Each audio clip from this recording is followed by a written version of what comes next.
Okay. If you were to go on a hike with me when I was younger, probably like my siblings, you would have sighed in consternation because what should have been a 1-hour hike turned into a 3-hour hike. And that was only because I lollygagged and I penchant for getting lost, but that was partially explained by the fact that I would go traipsing through the woods to find all of these plant specimens. A picture if I had to, a little specimen if I must. And so one time I was traveling through Gatineau Provincial Park with my family, and we had finished the end of the 3-hour hike, which was supposed to be an hour. And as I'm leaving, I collected one last little specimen, and I put it in my overalls front pocket. And as a reward for putting up with my shenanigans, my aunt said, let's all relax at the cat cafe across the street. So we get our coffees, we get our hot chocolates. And if any of you have ever been to a cat cafe, you'll know that it's more cafe than cat. The cats will just ignore you, and they do not care. And this was my experience having been to cat cafes, except for this one time when we were all seated and I had cats swarming me. I couldn't even reach my coffee cup because they were all over my body, rubbing up against my chest, over my arms, meowing. And I just looked around and everyone in the cafe was just aghast. Like, who is this cat whisperer woman? And I was so proud of myself, and I went home and I consulted my plant book, and I was really interested to look at the plant I had just collected. And as I'm flipping through it, I look and I say, oh, wild basil. And as I look through some of its ancestry, it says, wild basil is a relative of catnip. So I had to look back inside of myself and think, okay, I'm not the cat whisperer I thought I was. I'm just endorsing feline drug addictions. So this is just kind of all the experiences I had growing up. I loved going on hikes. I loved seeing what plants were about.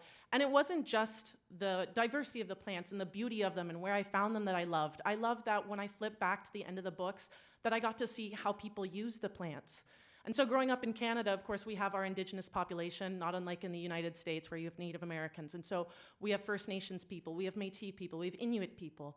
And as I'm flipping back, I hear like, oh, you know, the First Nations people would use yarrow root and they would treat stomach aches, or they'd use this for a textile or a dye. And so even at a young age, I already knew that science wasn't something that happened in a vacuum. Science is something that happens with people and through people and whole cultures. And I thought that was so fascinating. And so I was really fortunate that, you know, growing up in elementary school and high school, you know, you take a lot of general education classes. So I was able to satiate a lot of these diverse interests that I have, and they were so accessible to me. But the more that I went through school, the more I realized that this accessibility that I had to knowledge was getting smaller and smaller and smaller. And I don't know if any of you can relate to that. But that was a really stressful thing for me to kind of encounter, where I really resisted against two things. One, that school had to be this obsession with binaries, that you were either this thing or that thing. And also that it was obsessed with timelines. If you're this thing or that thing, you finish in this amount of time. And I couldn't subscribe to either of those things, and I found it really frustrating.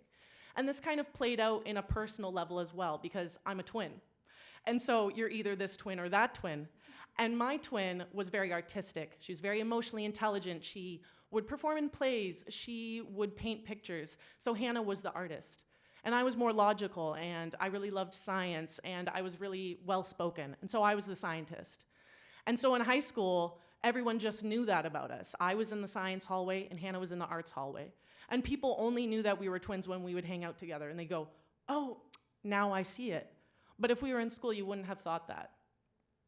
And so when I get to my final year of high school, everyone's talking about all the programs they're applying to, and everyone says, I'm really good at science, I'm applying to a Bachelor of Science, or I'm really good at philosophy, I'm applying to a Bachelor of Arts in Philosophy. And I thought, I gotta pick something, and I lied when people asked me. I said, I'm gonna do plant science at the University of Guelph.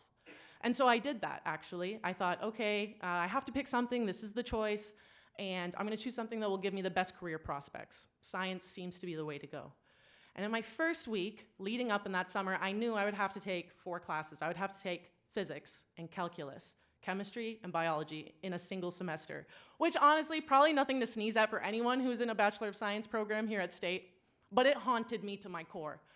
And I'd never taken physics or calculus, but I thought, okay, all I have to do is survive 1 year. I just have to survive 1 year of physics and calculus, and I get to the plants, and that's what matters. My first week, no, I was not gonna do that. I didn't understand anything about velocity. I couldn't write a math equation if I tried. I went immediately to my program counselor and I said, please, what do I do? I'm not doing this. I switched into a Bachelor of Arts and Science that week. And so the Bachelor of Arts and Science at my university was you choose a science minor, so I kept my plant science. You choose an arts minor, and I chose anthropology. And so I remember that summer, I was really satisfied with my decision. I thought, perfect, I can stick it out a little longer. I don't have to subscribe to these binaries right now.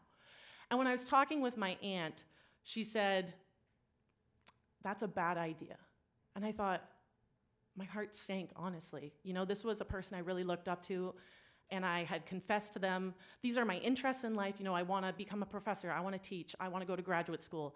She said, you're not going to get into graduate school if that's the path that you take. You have to choose one. And so she had vocalized to me what I had been worried about the entire time. And I wrestled with that a lot, but I stayed in my program, and I stuck it out, and I did all the things that I thought I should do to get into graduate school. I joined labs, and I did all the science classes. I did all the extracurriculars that I needed to do. And in my 4th year, I had the same problem. I'm at a new transitionary stage. It's the same thing like high school. The nightmare has resurfaced, and now I have to pick one, because I want to go to graduate school. But do I become an anthropologist, or do I become a plant scientist? And so at this point in my life, I'm sure everyone can relate, I thought, someone needs to make the decision for me. And so my anthropology professor sends me an email. She says, come sit in my office. I sit in her office, and she says, you're a really great writer. You should go to graduate school. Thank God. Okay, I'm going to become an anthropologist. And I thought, ethnobotany makes sense. That's the study of how people study and use plants. That's what I'll be. I'm going to teach people about how other people use plants. Fast forward, and in the winter of that final year of my undergraduate, I was accepted to go on a trip that I had been dying to go on for 4 years. And I was accepted to travel to a First Nations reserve in the United States. You equivocate it to the reservation. And I was accepted to go there for 7 days and spend that time with a host family on a First Nations reserve called Nawash or Nayashingaming. And so as I'm there, you know, these are the First Nations people that I read about in my plant book. And yet I had never engaged with them. I'd never interacted. I grew up 25 minutes away from the largest reserve in Canada and never really had a conversation with a First Nations person. And yet I knew so much about the plants that they loved and grew and used for medicine. And so that was a weird disconnect. And yet while I was on that trip, I learned so much, and I learned about how the elders talk to birds, how when you collect mushrooms, you leave holes in the bag so that spores can float out and populate the rest of the forest as you're traveling. How when you pick berries, you actually leave a bunch behind, not only for the people who come after you, but the animals who come after you. And that was a wonderful experience, and yet I felt so called out. I thought, holy shit, I can't be an ethnobotanist. I am gonna be such a faker. I know nothing about this culture. I've never been here before. It's gonna be so disingenuous. How can I, coming from, you know, the grandchild of Dutch immigrants, try and tell people about all of these amazing plants when plants are not just things that do things, they're things that are relationships with people. And so I thought, I need to pivot. And so I felt like I was kind of back to square one. I had been so full with all these things that I learned, but felt so called out. And I thought, I can't do ethnobotany now. And I was really in a panic. And I feel like the pandemic did a good job of helping me slow down a little bit. And in that time, I knew that within that year, I was gonna figure out where I was gonna go to graduate school.